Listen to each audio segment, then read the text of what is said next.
I am a nerd. I am not a geek. I am a nerd. And what's the difference? You're probably asking, what's the difference? Actually, I have a Venn diagram to show you the difference.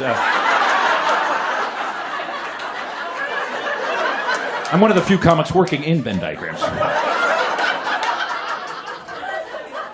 It takes three things to be a nerd. You have to be smart, socially awkward, and obsessed. All three of those things, and you are, in fact, a nerd. Geeks, on the other hand, they really are just smart and obsessed, because they're like into comic books, comic book geeks, Star Trek geeks. They get dressed up, they do cosplay, they go out and they intermingle. Not nerds. We stay at home and don't do anything. We text and email. That's about it. Now, if you're smart and socially awkward, you're a dork.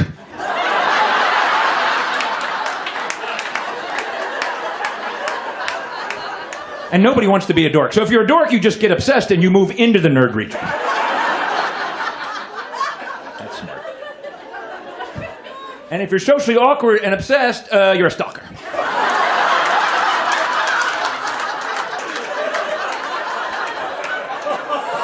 What's amazing is how close those four things are, really.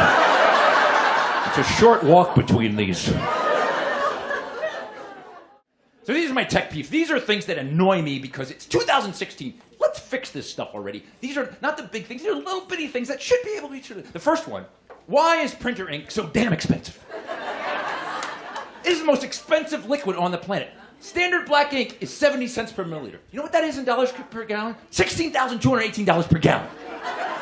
Oh my God. Do not paint your house in magenta. It'll be very expensive. Let's compare this to other liquids. Human blood is 38 cents per milliliter. The essence of human life is cheaper than printer ink. That is so wrong. Look, penicillin's cheaper, vodka, Red Bull, but crude oil is 1/10 of a cent per milliliter. They gotta drill a mile down, and it's cheaper than printer ink. Where the hell are they getting printer ink? The core of the earth? Why is it so expensive? And when I saw this, my very first thought was, screw them. From now on, I'm printing in blood. That's what I'm doing. I just got an IV right from my arm, right to the back of the printer. See? I'm a little bit woozy, but I am saving a crap load of money. I have 3 cartridges, A, B, and O. And with O, you can print anything. It's amazing. That's a hard joke right there. Thank you for getting it.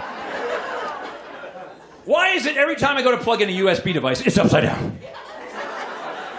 Isn't that amazing? Every time it's upside down. 50% of the time, it should be right side up, and it never is. And sometimes I stop myself. I'm like, wait, it's going to be upside down. I turn it, still upside down. I had it, and I turned it. I can't believe I had it for once.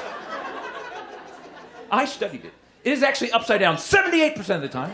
It's correct 3% of the time, and it's upside down either way 19% of the time. It actually reconfigures. It turns when you turn. There's a gyroscope in there. This is very much an information age phenomenon. My sister wants to be a computer security expert. This is a hot job, man. Everyone wants to be because security is so important. Well, there's 2 career paths my sister can take. Right now, path 1, she's a forensic analyst. Someday she hopes to be a forensic lab director, and then a chief security official, and then a highly paid security consultant. She'd make like millions of dollars. She figures that'll take about 20 years. That's path 1. Then there's path 2 she's considering. Over path 2. There's a hacker, criminal, convict, highly paid security consultant. That'll take you about 2 years. 14 months with good behavior.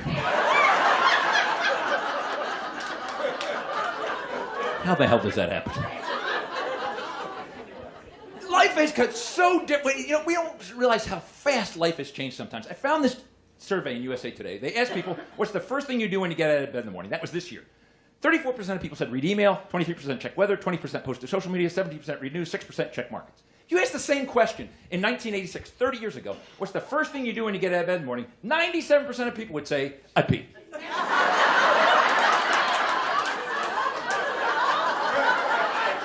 I get out of bed, I pee. That's usually what I do.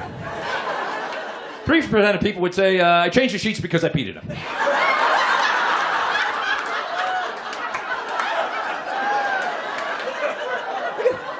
How different of a world. Look at this generation, not even stopping to pee anymore. I got stuff to do. I don't have time to pee. I gotta go fast. I'm out of time here. I don't like Facebook. And here's what Facebook, I hate it. And I proved to myself why I don't like it. So what is Facebook when you think about it? It's friends plus updates plus ads. That's all it is. Now, as you update more and more about crap, none of us wants to hear it. Going for a walk. It's a beautiful day. Too much cinnamon on my latte. Sad face.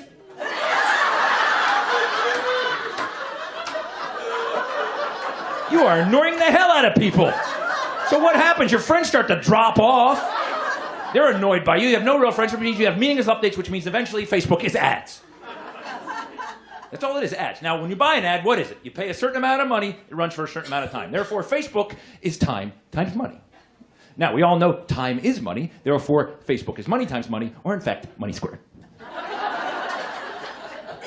Now, since money is the root of all evil, therefore money squared is evil, therefore Facebook is evil.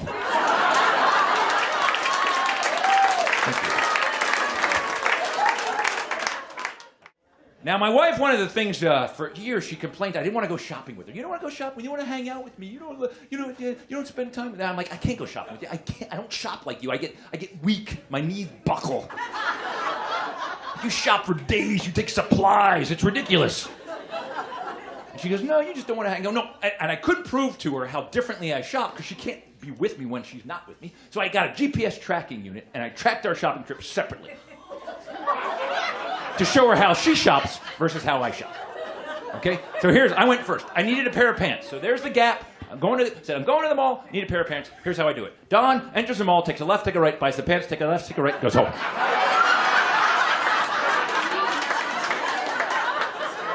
It takes me 6 minutes and costs me $33.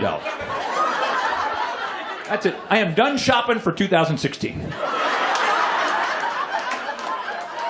I got my pants, I'm good.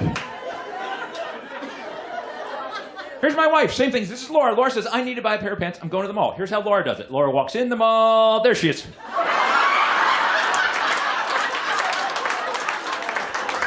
3 hours, 26 minutes, $876. And look, she never got to the Gap. Look.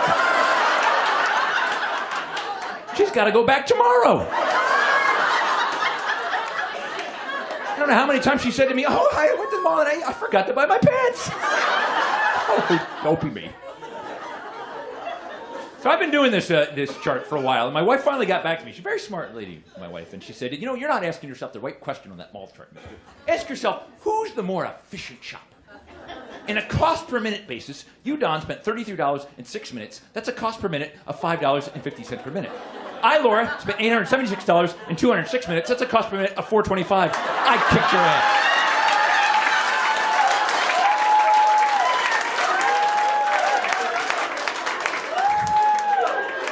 Honey, you are so hot right now.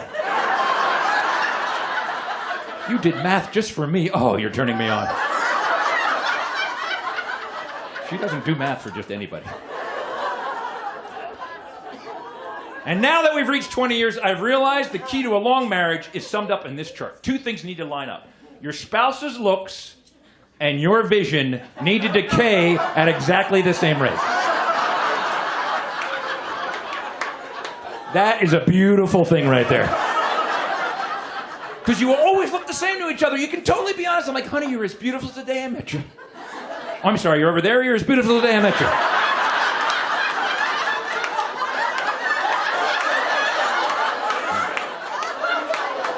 You need to make more noise when you move. Are you still in the room?